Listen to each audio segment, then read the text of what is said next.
Hello दोस्तों, कैसे हैं आप सब। मेरा नाम दीपक है और मैं आप सबका स्वागत करता हूं मेरे चैनल आपके एचआर कंसल्टेंट में।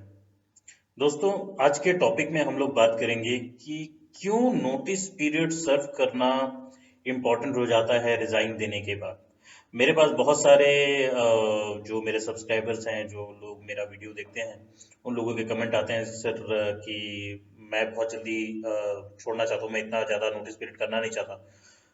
तो उन लोगों के लिए वीडियो बहुत ज़्यादा इंपॉर्टेंट है, तो प्लीज़ पूरा देखिएगा। सारी की सारी चीज़ें मैंने बताई हैं कि क्या क्या चीज़ें इंपॉर्टेंट हैं, किस कारण से जो है नोटिस पीरियड इंपॉर्टेंट हो जाता है रिजाइन देने के बाद, और कौन कौन सी चीज़ें जो हैं आप लोगों को अपने ध्यान में रखनी हैं अगर आप नोटिस पीरियड सर्व नहीं करते हैं तो, और कैसे आप नोटिस पीरियड को स्मूथली सर्व कर सकते हैं। तो ये सारी चीज़ें मैंने डिटेल में बताई हैं, तो इस वीडियो को अंत तक देखिएगा दोस्तों, स्किप मत कीजिएगा। चलिए शुरू करते हैं। तो सबसे पहले जानते हैं कि नोटिस पीरियड क्या है। ठीक है, यहाँ पे मैं अंडरस्टैंडिंग द इम्पोर्टेंस के बारे में बात करूंगा कि क्यों इस किस कारण से जो है नोटिस पीरियड इतना ज़्यादा इम्पोर्टेंट हो जाता है किसी भी एम्प्लॉय के लिए, साथ में एम्प्लॉयर के लिए, है ना। तो यहाँ पे नोटिस पीरियड का मतलब तो हालांकि आप लोग सभी लोग जानते होंगे, और नोटिस पीरियड का मतलब होता है कि वो समय जब आपने रिजाइन दे दिया है, और रिजाइन देने के बाद जो समय आप काम करते हैं, जितने भी समय आप काम करते हैं, अलग अलग कंपनी में अलग अलग प्रकार के नोटिस पीरियड होते हैं। कईयों में 1 महीना होता है, 2 महीना होता है, 15 दिन भी होता है, 45 डेज भी होता है, डिपेंड करता है। तो जितना भी समय आप काम करते हैं ना रिजाइन देने के बाद, तो that is actually called notice period. वो नोटिस पीरियड के अंतर्गत आता है। और notice period is meant for various purposes. अलग अलग पर्पस के लिए नोटिस पीरियड होता है। और like hand over for the crucial assignment, जो भी आपको क्रूशियल असाइनमेंट्स दिए गए होंगे कंपनी के द्वारा, उनको हैंड ओवर करने के लिए जो है नोटिस पीरियड इंपॉर्टेंट होता है। क्योंकि तुरंत तो आपको रिजाइन करके जाने नहीं देंगे ना, क्योंकि उन्होंने आपको काम दिया हुआ है, उस काम को आपको हैंड ओवर करना पड़ता है, तो उसके लिए समय लगता है।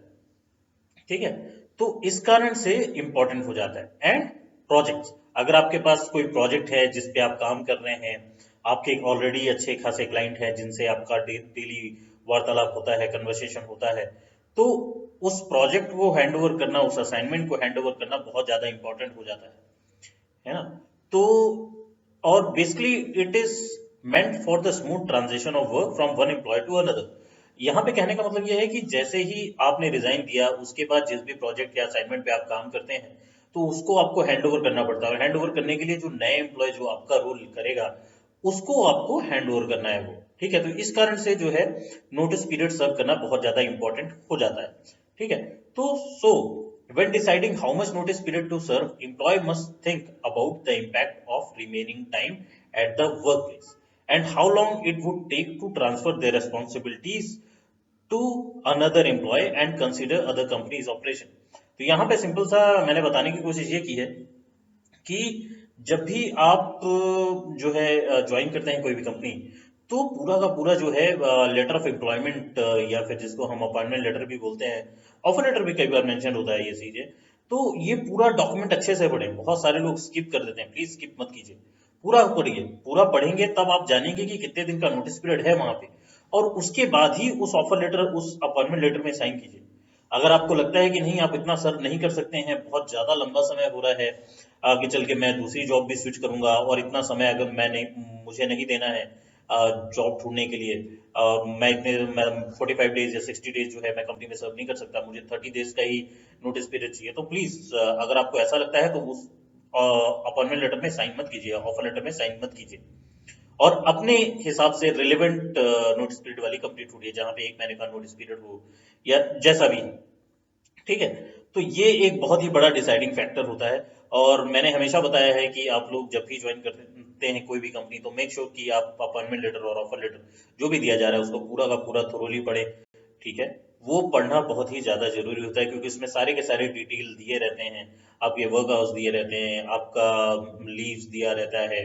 ठीक है, then you have your notice period की टाइमिंग, ये ड्यूरेशन दिया रहता है, तो ये सारी चीजें मेंशन होती है, तो उनको बिल्कुल स्किप मत कीजिए दोस्तों। ठीक है, देन अगला है the notice period expectation are usually outlined in the contract of employment.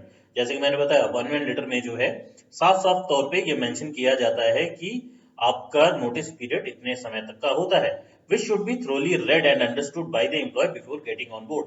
तो उसको अच्छे से पढ़ना जरूरी है, अंडरस्टैंड करना जरूरी है before you are getting on boarded into the employer payroll, है ना। तो ये चीज बहुत ही ज्यादा इंपॉर्टेंट हो जाती है दोस्तों। और यहाँ पे एक और चीज मैं बताना चाहूंगा कि अगर आप लोगों को कोई भी चीज नहीं समझ में आती है, प्लीज एचआर से पूछें, उसी समय एचआर से पूछें। जब ये चीजें आप पढ़ रहे होंगे ना, एचआर वुड बी देयर। जब आपका जो है जो डॉक्यूमेंट आपको मिलते हैं, जब आप वो पढ़ते हैं और आपको नहीं समझ में आता, प्लीज अपने एचआर के पास जाएं, उससे जाकर पूछें कि ये क्या चीज है, किस कारण से दिया गया है, ठीक है। कुछ क्योंकि कुछ ऐसे टर्म्स होते हैं जो कई बार आपको समझ नहीं आते हैं, तो एचआर से जरूर जाके पूछें।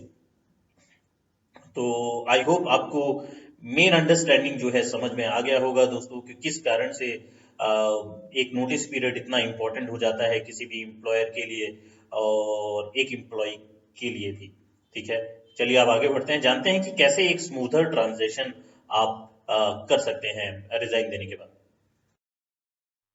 तो how to do smoothly, smoothly कैसे करना है, क्योंकि कई बार क्या होता है कि एम्प्लॉय ज्वाइन ज्वाइन तो कर लेते हैं एंड कई बार ऐसे अनसर्कमस्टेंसेस ऐसे सर्कमस्टेंसेस आ जाते हैं कि उन लोगों को बीच में ही छोड़ना पड़ता है, और वो किसी भी कारण से जो है कई बार 60 डेज का नोटिस पीरियड होता है, लेकिन कईयों को जो है 1 महीने के अंदर छोड़ना पड़ता है, किसी भी कारण से, कोई भी कारण हो सकता है, ठीक है, जो इंसान को पता नहीं होता। तो उस समय क्या करना चाहिए, ठीक है। तो यहाँ पे कुछ 3 चीजें मैंने बताई हैं। तो सबसे पहली चीज, जब भी आप रिजाइन देते हैं, किसी भी कारण से दे रहे हैं, चाहे आप सेटिस्फाइड नहीं है कंपनी से या आपको दूसरी जगह जॉब लगी है, जो भी कारण है, always have an open conversation between your employer. अपने एम्प्लॉयर से ओपन ओपन कन्वर्सेशन करें, और यहाँ भी एम्प्लॉयर का मतलब है आप एचआर से बात करेंगे, डायरेक्टली कंपनी के सीईओ से बात नहीं करेंगे ना। तो एचआर से बात करें, जो एचआर हेड है उनसे अच्छे से डिटेल में बात करें, और उनको अपना कारण बताएं कि किस कारण से मैं रेजिग्नेशन देना चाहता हूँ, ठीक है। और उनसे जानने की कोशिश करें कि ये अगर कंपनी में नोटिस पीरियड 2 महीने का है, तो क्या मैं नोटिस पीरियड को कम कर सकता हूँ, बिकॉज मेरे पास ऐसी सर्कमस्टेंसेस है जो कि मैं अवॉइड नहीं कर सकता, तो please can you help me out. तो इसके बारे में आप अपने एचआर से बात कर सकते हैं, अपने टीम लीडर या अपने मैनेजर से बात कर सकते हैं। अगर ज्यादा जरूरी हो तो एचआर और टीम लीडर या मैनेजर को एक साथ रख के आप लोग बात कर सकते हैं, ताकि वो आपके सिचुएशन को समझे और उसके हिसाब से रास्ता निकाले। तो ओपन कन्वर्सेशन करना बहुत जरूरी है। देन अगला आता है, serve your complete notice period and hand over the project aside. अगर इनकेस आपको पूरा नोटिस पीरियड सर्व करना पड़ता है, तो प्लीज मेक श्योर कि आप पूरा नोटिस पीरियड सर्व कर रहे हैं, और अपने जो प्रोजेक्ट है उनको अच्छे से हैंड ओवर कीजिए, ठीक है। तब ये स्मूथली होता है। इनकेस मान लीजिए आप पूरा नोटिस पीरियड सर्व नहीं कर रहे हैं, ठीक है, आपने जो है ओपन कन्वर्सेशन की बात की, और जो है एचआर मान जाता है, बोलता है कि ठीक है 30 डेज में हम आपको रिलीव कर देंगे, तब भी आपको यहाँ पे मेक श्योर ये करना है कि आपके पास जो प्रोजेक्ट जिस पे आप काम कर रहे हैं या असाइनमेंट जिन पे आप काम कर रहे हैं, उनका हैंडओवर उससे पहले करना जरूरी हो जाता है। तो मेक श्योर ये आपकी रिस्पॉन्सिबिलिटी बन जाती है कि जो आपके पास प्रोजेक्ट असाइंड है उनका ट्रांजिशन आप कर दें, एंड देन 30 डेज के बाद आप आराम से लीव कर जाएं। देन अगला जो इंपॉर्टेंट एस्पेक्ट है स्मूथ ट्रांजिशन का, that is complete the full KT और नॉलेज ट्रांसफर बिफोर लिविंग। जब भी आप किसी पोजीशन से रिजाइन करते हैं और छोड़ के जाना चाहते हैं, तो आपकी जगह पे कोई दूसरा पर्सन आएगा और वो आपकी पोजीशन को संभालेगा। तो जब आपको जाना है, तो मेक श्योर कि आपने नॉलेज ट्रांसफर पूरा का पूरा किया है और अच्छे से सारी सारी चीजें बताई हैं, ताकि जब आप छोड़ के चले जाते हैं, तब जो बंदा आपकी जगह आएगा उसको परेशानी ना हो काम करने के लिए, ठीक है। नहीं तो फालतू में आपको वापस से कॉल किया जाएगा, और एंड आई होप जैसे ही लोग कंपनी छोड़ के चले जाते हैं, उसके बाद they are not happy to pick up the call of their previous employ related to work of course, ठीक है। तो ऐसा ना करें। तो मेक श्योर कि पूरा के पूरा जो केटी है, नॉलेज ट्रांसफर है, वो अच्छे से आप जो नया एम्प्लॉय आपकी जगह आएगा उसको आप बता दें या दे दें, ठीक है। तो आई होप आप लोगों को समझ में आया होगा कि कैसे इसको स्मूथ ट्रांजिशन करना है। चलिए आगे बढ़ते हैं, जानेंगे कि कौन कौन सी चीजें हैं जिनको आप लोगों को ध्यान में रखना है, ठीक है। अब 3 चीजें मैं हमेशा बोलता हूँ, abscond मत होइए। बहुत सारे मेरे सब्सक्राइबर हैं, कई सब्सक्राइबर हैं और कई लोग जो नया वीडियो देखते हैं मेरा, कई बार मेरे से पूछते हैं सर क्या मैं abscond हो जाऊं। डोंट, प्लीज abscond होना सोल्यूशन नहीं है। अब्सकॉन्ड होने से मैंने बताया हुआ है, अब्सकॉन्डिंग का के कारण बताए हैं कि अब्सकॉन्डिंग के कारण आपके करियर में क्या क्या परेशानियां आ सकती हैं। अगर आप लोगों ने नहीं देखा है तो प्लीज देख लीजिएगा पूरी वीडियो, मैं आई बटन में डाल दूंगा। तो अब्सकॉन्ड बिल्कुल मत होइए, ठीक है, that is not a solution. The solution is to go and speak to your HR. अपने एचआर से बात करें, अपने मैनेजर से बात करें, because they are the only one who will give you a proper guidance, and absconding would not give you a proper result definitely. ठीक है, तो मेक श्योर कि आप abscond के बारे में ना सोचें, abscond ना हो। देन अगला, अब यहाँ पे मैं बहुत सारे लोगों की जो मिथ्स हैं वो दूर करना चाहूंगा। वो ये है कि नोटिस पे रिकवरी जो होती है ना दोस्तों, अगर आप abscond हो जाते हैं और आपने अपना नोटिस पे सर्व नहीं किया है, नोटिस पीरियड, तब नोटिस पे रिकवरी आती है। और नोटिस पे रिकवरी एम्प्लॉयर या कंपनी जो है आपके पास भेजेगी और वो अमाउंट आपको देना पड़ेगा, और ये लॉ की तरफ से भी लीगल है। ठीक है, so this is binded by the law. तो इसको समझ लीजिए, नोटिस पे recovery, it is a legal term, and company के पास पूरी अथॉरिटी होती है कि वो नोटिस पे रिकवरी आपके पास भेजें, and that is binded by the law, और आपको वो पैसे देने पड़ते हैं। अगर आप नहीं देंगे तब आपके पास जो है लीगल नोटिस आ सकता है, और आपके ऊपर लीगल कार्रवाई हो सकती है। ठीक है, तो why to be on the wrong foot. ठीक है, तो मेक श्योर कि आप पूरा नोटिस पीरियड सर्व करते हैं और अपना ट्रांजिशन करके देन स्मूथली कंपनी से निकल जाते हैं। ठीक है, देन तीसरी चीज जो आपको रिमेंबर रखनी है वो ये है कि नोटिस पे रिकवरी तो लीगल है ही, साथ में नोटिस पे रिकवरी के साथ अब 18% जीएसटी भी इंक्लूडेड। ये 2021 में अमेंडमेंट आया था, उसमें ये इंक्लूड हो गया है, और 18% जीएसटी अब नोटिस पे रिकवरी में लगेगा। तो जितना भी नोटिस पे रिकवरी के लिए अमाउंट एक कंपनी डिसाइड करती है, उसके ऊपर अब 18% जीएसटी भी आपको देना पड़ेगा, तो आपका घाटा ही घाटा है। तो मेक श्योर ऐसा बिल्कुल भी ना करें, और आपका जितना भी नोटिस पीरियड बनता है प्लीज उसको कंप्लीट करें। अगर आपसे नहीं हो पा रहा है, नहीं कर पाते हैं, किसी भी कारण से कोई भी सर्कमस्टेंसेस हो सकती हैं, तो मैंने बताया है कि आप अपने एचआर या अपने मैनेजर से जाके पूरी बातचीत कर सकते हैं और उनको सिचुएशन बताएं, and I hope they will understand. ठीक है, और स्मूथ ट्रांजिशन के लिए आपको अपना प्रोजेक्ट पूरी तरह से कंप्लीट करके जाना चाहिए, दैट इज माय रिकमेंडेशन।